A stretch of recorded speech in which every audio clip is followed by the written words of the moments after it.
And we are live. It's 3:45 p.m. in the afternoon here in the northeast of the U.S. And it's a very beautiful day outside. I should be working, but instead I'm in the studio doing this. What's going to be a long ass, probably very long ass video content for you guys. Thank you for being here. It is my lucky, fortunate day that you're here. Thank you. This is the Schumann Resonances with Verte channel. I am your host, Verde Arbusto. Welcome. If you're new here, thank you for being here. Please remember to like, share, comment, and subscribe. And if it's not too much trouble, hit the notification bell. Please select all because you have a choice of some, and that's garbage. So please select all, otherwise you will get no notifications. You want to make it easy for yourself to get the notifications that as many whatever that I send out. You have to interact with the chance. You have to interact with the channel as much as you can in order for you to get properly notified in a timely manner of when I'm doing a premiere or a live stream in the case of other people. This is a general principle for YouTube, not just me. Hopefully you realize that. And this is just me being helpful to you. And in my case, I get, told by people that, 30 minutes into it, I just got the notification. And, yeah, maybe that's when YouTube noticed that you were on and it sent you whatever, however it goes. But the more you interact with the channel, the and the comments and the other users, and hit the thumbs up and the like button, like other people's comments, like your own. I do that. It's fair game. Give me the option. I like my comments. I like it very much. Give me two thumbs up buttons. I'll hit them both. And so, as I've said before, the reason that I do my premieres, when I do my videos, the majority of my videos, I plan them being premieres, and I plan them in such a way that people will get there late.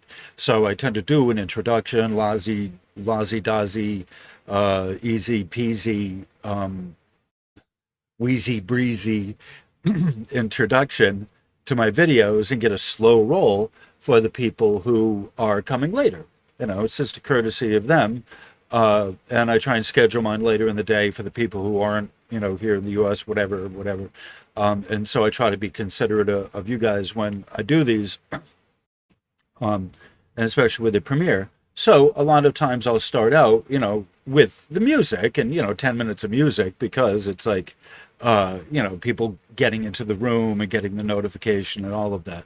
And I also kind of, in a half-hearted way, consider me doing these long, diatribes. It's not a rant, but I think it's an exposition. Just explaining how this works about the YouTube. I think it's also a latent kind of what's the word I'm looking for? Hold on. Oh, it's like time release. I play the music, and as it's, playing, people come in and they hear the music. Oh, hey, this is great. At least I think, in my opinion, that, that's what happened. People, in the comments tell me, oh, yeah, hey, Aaron Mix, and, all in all. Once again, my default position on this always is this channel is a Aaron Mix vessel. It's an Aaron Mix vehicle. So the music always has a right of way. So when in doubt, play an Aaron Mix and let it roll. Or some music, but preferably an Aaron Mix. And he gave me I think I've mentioned this. I mentioned this in the introduction. I'll say it here in case you haven't watched the introduction. But he gave me brand new, hot off the presses mix. The one I'm playing tonight is from 8/28, so August 28th. So, it's, only a September, actually.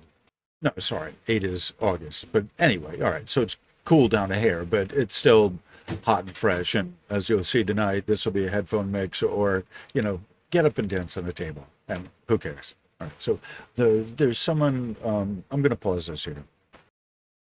My coworker was in the closet next to my room, banging around. He's done. All right, so onward and upward. All right, so So I think the housekeeping is done. The tonight's Aaron mix is 8, so the end of August, 8/28, Connie, and it's really good. Um, and he's doing well. I get a chance to hang out with him. You know, sometimes it's nice to hug him. You know, he loves how I hug him. You know, it's from my heart. I love him. His mom is having issues, Alzheimer's or dementia, whatever, and it's like not even going to get into that. Anyway, so onward and upward.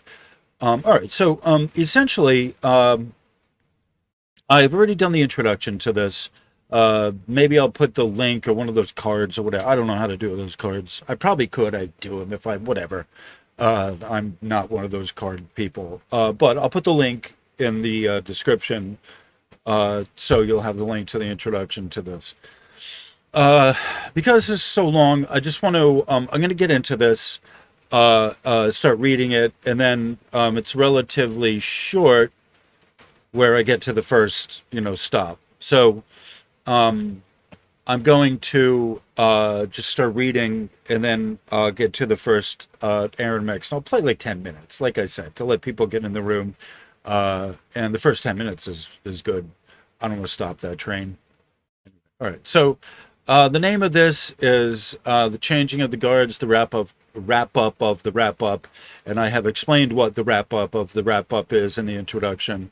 It's a phrase I've used frequently, and it's another phrase I use for the final grand accounting of all of society, basically. This is the historical perspective. I wanted to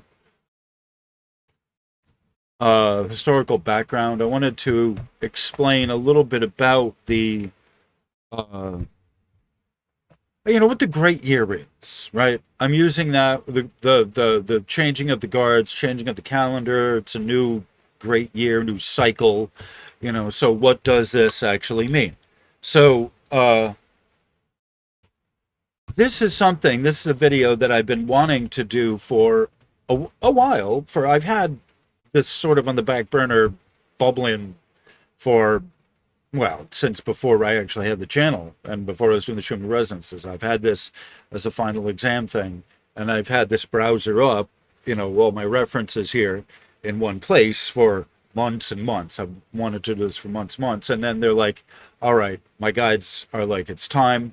I got to close the studio down soon because I'm going to be moving and all of that. I think I did a video explaining that, but I got some inheritance coming from my dad, who passed on. So when I get that squared away, I'm going to officially move. So in the meantime, I got to pack up everything because I'm clearing out this room and blah, blah, blah. So this is one of the few things I got to do on the setup as it is before I go, all right? Before I move.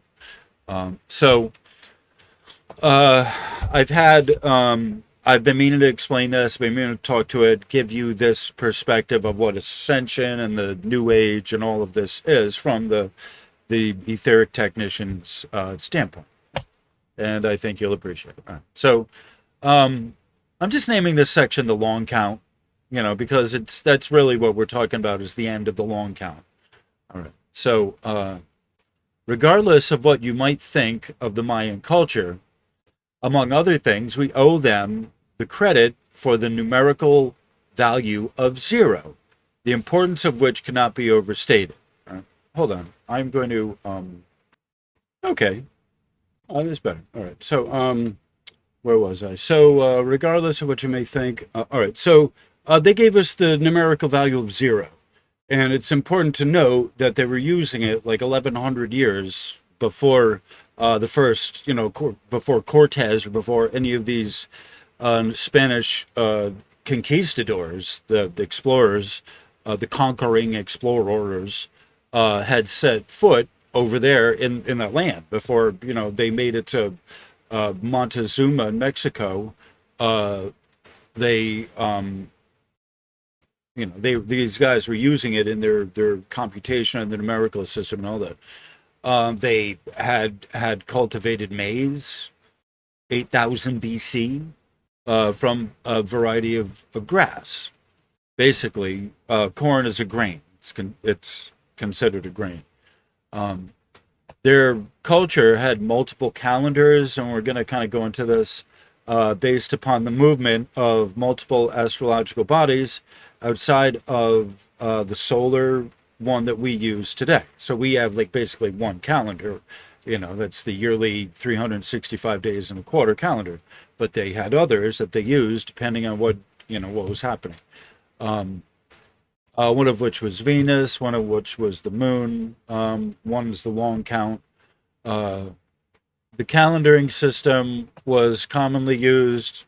I'm going to go through the articles that explain this. So the calendaring system was used among all Mesoamerica, and the Mayans modified it a little bit, apparently.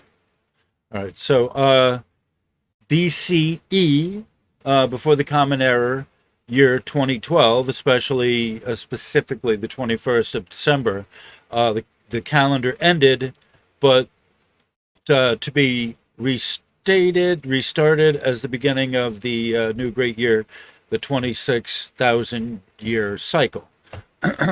This is the total time it takes our galaxy to rotate around a central sun. The Platonic great year is 25,900 years. So the actual physical length of that, the exact transit time is 25,000. It's nearly 26,000 years. However, everything has to kind of finally coalesce, and by the end of everything finally cashing in, the next 80 years, what can happen in 80 years, I can tell you a lot has happened in even 20 years or 10 years, right? So this 80-year layover here is kind of a inconsequential, or it's a consequential detail. We'll put it that way. All right. So I think what I'm going to do is play some Aaron mix, like about 10 minutes of this great mix. It's 12:21 into it. So we'll play it we'll play it until some people get into the chat, as is the thing. And I will leave up the information that I'm going to be putting next. All right. So let me get me out of here, right? If I could. We'll play this. All right, let's get me out of here.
Okay, we're back. We're back.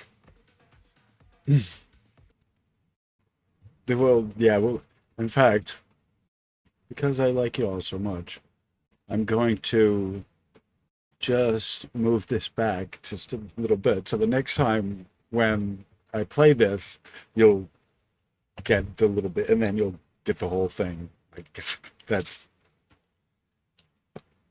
the freaking bomb. Um, Aaron is a gift to the universe as far as I'm concerned. The musical universe. Uh, the I hope you love music universe. All right. So that was actually at 2323. Made sure of that. And yes, just for the record, I've said this before and I'll say it again. Um, Staying on time, keeping things brief and succinct, sticking to time limits, keeping within time constraints is not an accident. It doesn't just happen. You don't randomly happen to, stick to time constraints. It has to be planned out and disciplined. So that's one of the things that, I work on. And why I prefer not to get off script if I can, because I don't know where it'll go and how long it'll take me to find my way back. Anyway, so and I just sort of have a sense I don't want to waste your time. I don't want my time wasted. I want to waste your time. It takes long enough to get through all this information, so I don't want to, want to keep things, to the point and to the theme and on topic as possible. Anyway, all right. So with that said, with that much going off topic, let me. So I'm going to disappear and I'm going to read the material. Hold, please. All right. So, where I'm at. All right. So this is from Time and Date, and this is called "How Does the Mayan Calendar Work?" And it's the Mayan calendar is a system of three interlacing calendars and almanacs, which was currently used by several cultures in Central America, most famously the Mayan civilization. So this is what's kind of important to us here, the 2012 phenomena. The Mayan calendar rose to fame in 2012 when, quote, a great cycle, quote, of its long count component came to an end, inspiring some to believe that the world would end at 11:11 UTC on December 21st, 2012. The media hype and hysteria that ensued was later termed the 2012 phenomena. Of course, the predictions did not come true, just like hundreds of other doomsday prophecies that fizzled out in the past. All right, so we can't speak much toward that. But we can speak toward this one, I think. Not a Mayan invention. The Mayan calendar dates back to at least the 5th century BCE, and it is still in use in some Mayan communities today. However, even though the Mayans contributed to further development of the calendar, they did not actually invent it. The same system was used by most cultures in pre-Columbian Central America, including those predating the Maya. Wheels working together. The Mayan calendar consists of three separate corresponding calendars. The long count, comma, the Tzolkin, which is the divine calendar, comma, meaning that a certain number of days must occur before a new cycle can begin. And the Ha'ab, or Hayab, which was a civil calendar. Each of them is cyclical, meaning that a certain number of days must occur within before a new cycle can begin. The three calendars are used simultaneously. The Tzolkin and the Ha'ab identify the days but not the years. The long count date comes first, then the Tzolkin date, and then last the Ha'ab date. A typical Mayan date would read 13.0.0.0.04. Ahayu 8 Kumku, where 13.0.0.0.0.0 is the long count date, 4 Ahau is the Tzolk'in date, and 8 Kumku is the Hab date, Hayab date. So that's their dating system right there. All right. And again, I'm going to leave the links there so you can go and see that and read it yourself. The Hab. The Hab is a 365-day solar calendar, which is divided into 18 months of 20 days each, and 1 month, which is only 5 days long. The AUAB, I have no idea how to pronounce it. The calendar has an outer ring of Mayan glyphs, pictures, which represent each of the 19 months. Each day is represented by a number in the month, followed by the name of the month. Each glyph represents a personally associated with the month. The Hab is somewhat inaccurate, as it is exactly 365 days long. An actual tropical solar year, the time it takes Earth to orbit the Sun, takes about 365.24219 days on average. In today's Gregorian calendar, we adjust for this discrepancy by making almost every 4th year a leap year, when an extra day, a leap day, is added on the 29th of February. The Tzolk'in, meaning, quote, the distribution of the days, quote, it is also called the divine calendar and the sacred round. It is a 260-day calendar with 20 periods of 13 days, and it is used to determine the time of religious and ceremonial events.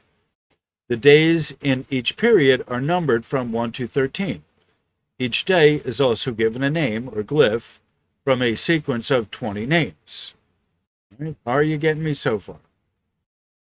The long count is an astronomical calendar which is used to track longer periods of time.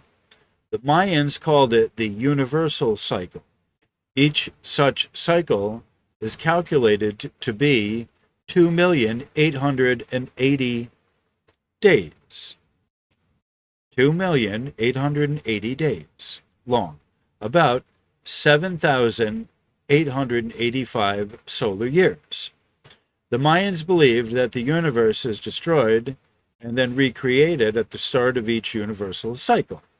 This belief causes the 2001 phenomena described above, and it still inspires a myriad of prophecies about the end of the world.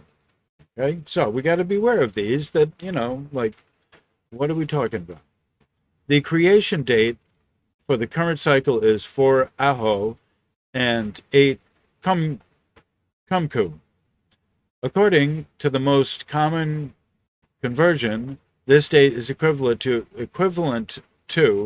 August 11th, 3114 BCE in the Gregorian calendar, and September 6th, 3114 BCE in the Julian calendar. Right? How to set the date. All right, so there's not much. There's not much here. All right. How to set the date. A date in the Mayan calendar is specified by its position in both the Tzolk'in and the calendars. This creates a total of 18,980 unique date combinations, which are used to identify each day within a cycle lasting about 52 years. This period is called the calendar round. In practice, the date combinations are represented by 2 wheels rotating in different directions. The smallest wheel consists of 260 teeth, with each one having the name of the days of the Tzolk'in.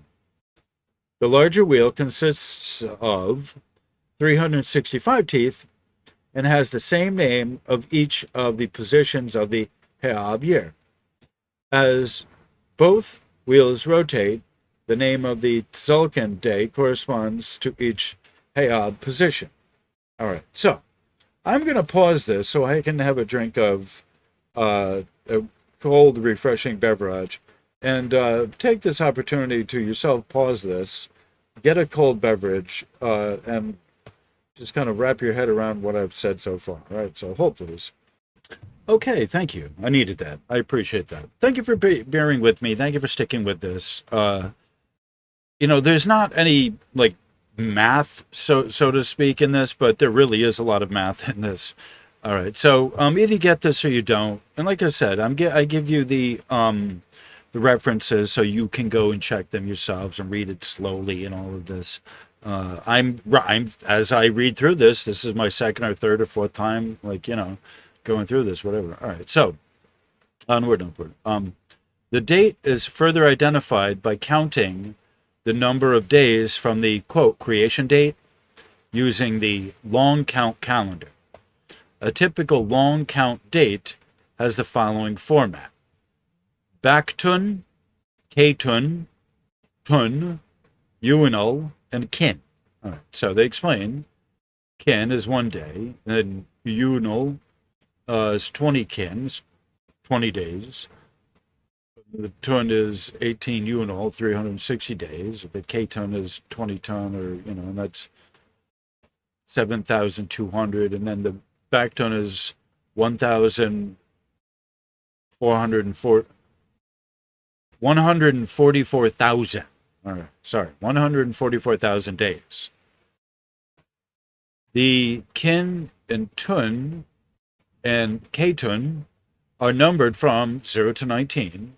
The Uinal are numbered from 0 to 17. The Baktun are numbered from 1 to 13, which these are all prime numbers, by the way. The long count has a cycle of 13 Baktuns, which will be completed 1.872.000 days, or 13 Baktuns after 0.0.0.0.0. This period equals, see, they couldn't do their numbering system without a zero. It's a dead stop. It brings you all the way returned back. We don't have that in our calendar. Just remember that. We don't have a 0 day in our calendar. This period equals 5,125.36 years and is referred to as the Great Cycle of the Long Count. Okay, so I'm reading this, even though I may not be using the words correctly proper to their calendar. I just want you to know.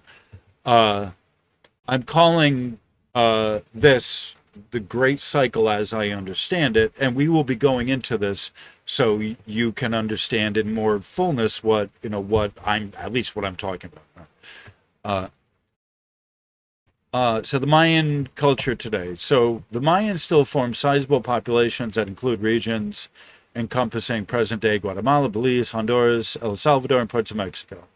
They maintain a distinctive set of traditions and beliefs, which was inspired by a combination of pre-Columbian and pre-conquest ideas and cultures. All right, so these are interesting for you to go through. Boop. All right, so there's that, and then there's this. All right,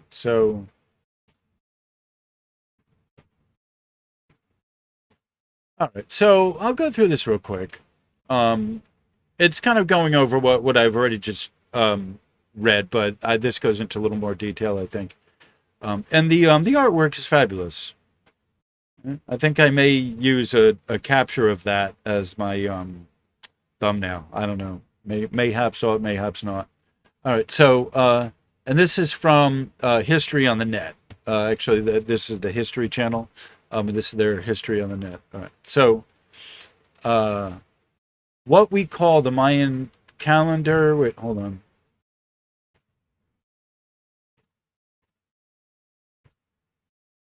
There we go. What we call the Mayan calendar is actually a set of 3 interlocking calendars. The sacred calendar of 260 days, called the Tzolk'in. the solar calendar of 365 days, known as the Hab, and a long count calendar of much longer time periods. When the Mayans inscribed a date on a temple wall or stone monument, they wrote the date using all three calendar notations. Every 52 years, the Tzolk'in and the Hab come back in sync with each other. This is called a calendar round. The Tzolk'in, or sacred calendar, consists of 20 periods each with 13 days for a 260-day count. Each day had a number and a name, the numbers from 1 to 13, and 20-day names. When the 13 numbers were gone through, they began again, and the 20-day names continued. When the day names were gone through, they repeated, and the numbers continued up to 13. The cycles of 13 and 20 repeated until they came back to the first number, first name again in 260 days. The priests who kept the calendars using the Tzolk'in to determine days for sowing and harvest, military triumphs, religious ceremonies, and divination. The solar calendar, or Ha'ab, of 365 days, made up of 18 months of 20 days each, which adds up to 360 days. The remaining 5 days at the end of the year is an unlucky, dangerous time known as the Wayeb. Muslims, in other cultures, they call them the dead days. Mayans stayed home and neglected all activity during the time to avoid disaster. In the Ha'ab calendar, a day is represented by a number in the month, then the name of the month.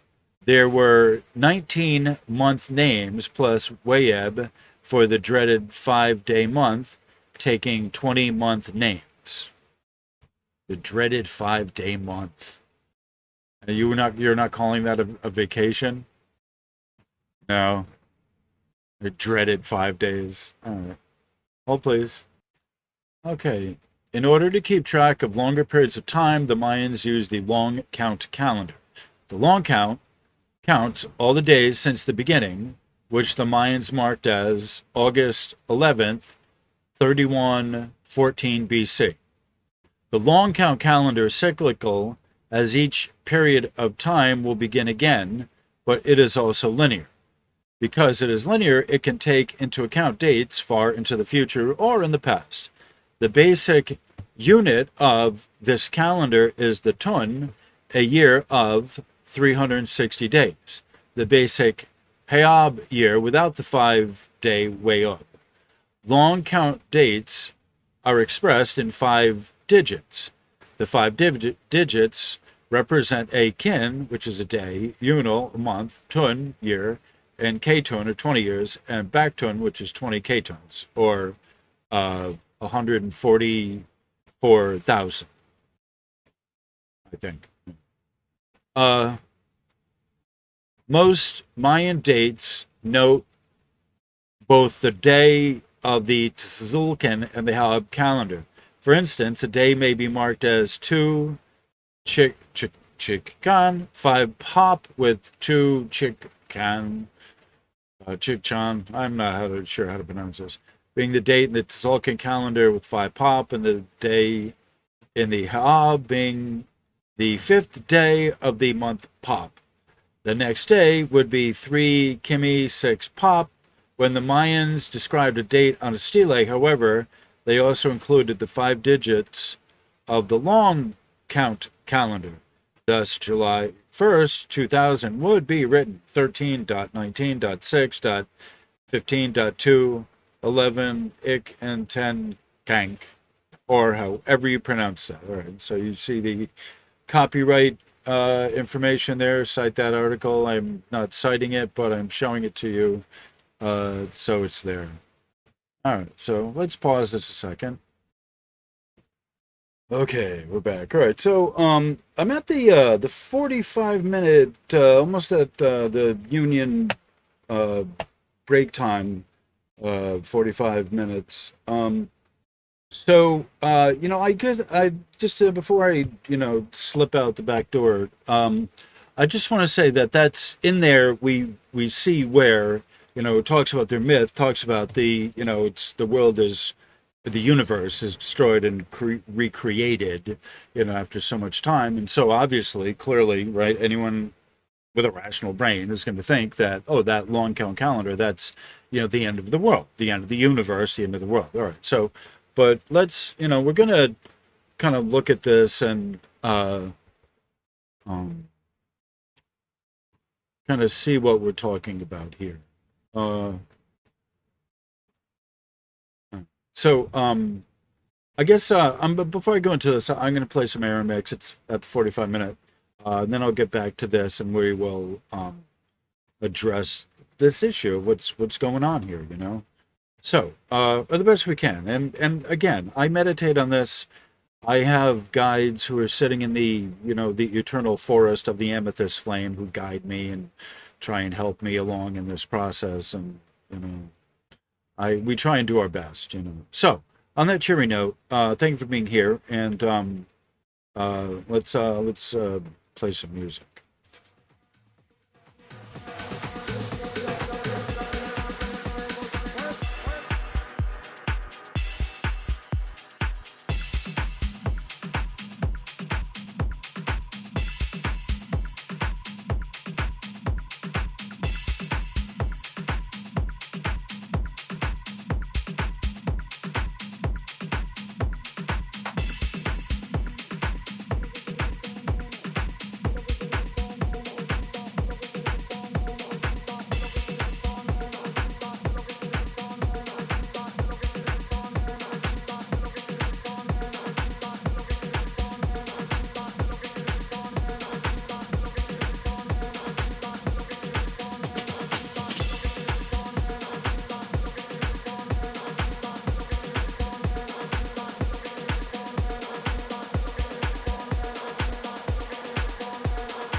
Alright,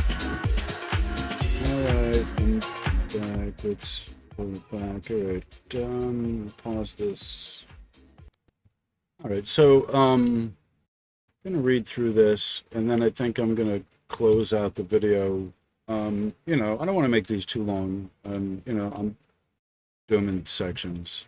So, we'll look at the claim of a doomsday prophecy that failed. All right.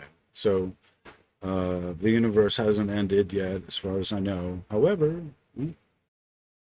I believe that this is not a small element to the discussion that encapsulates a number of problems. First of which may be the idea of the actual ending of the world. For 10 years leading up to 2012, I was told that this marked the ending of the world. I heard it, but I knew that the planet wasn't going to physically disappear. I did, however, think at the time that this is going to be the year that everything changes. Between 2009 and 2012, between 2009 and 2016, I've helped more people move, including myself, than any other time in the whole rest of my life. Businesses, companies, myself, just my friend CJ lost his home. It was presumed that the ending of the world meant the physical ending of the planet herself, and the universe, of course, is the universe. But what does that mean? So look at the calendar. How can you see? Wait. Look at the calendar. All right. So how do you tell what the heck that's saying just from looking at the calendar? There's a lot of layers of translation that need to go on. Who transliterated the calendar to equal the end of the world, the end of the planet, and not the world as you know it? There's two terms that should be introduced. One is the phenomenological world, and then there is the sensible world. One is the world at large around you that's beyond your control, which you may or may not understand and probably won't. Then there is a sensible world, which is the one through which I perceive, or it's the one I perceive through my senses. We might see this as the objective versus the subjective experience, right? There's different ways to look at this. It can be difficult, if not it can be difficult, if not philosophical, maybe a metaphysical concept to wrap one's head around, that the phenomenological world may be necessarily ending. Right? That may not be ending, but your subjective view will be radically changing. When you point your finger at the moon, don't confuse the finger with the moon. Right? That's a Buddhist koan. Right? Yet I can see the planet herself getting through getting ready to go through an actual physical transition. Right? So in the interest of exploring the long count calendar, let's look at some of the characters who are involved at the beginning. All right, so I'm going to kind of, I guess, I'm trying to decide if I should play some music or just end this. Let me think. Oh yeah, all right. I got 4 minutes left, so I'm going to play music for the next 4 minutes and end this right at an hour. Why not? All right. So, on that cheery note.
Okay, I'm out of here.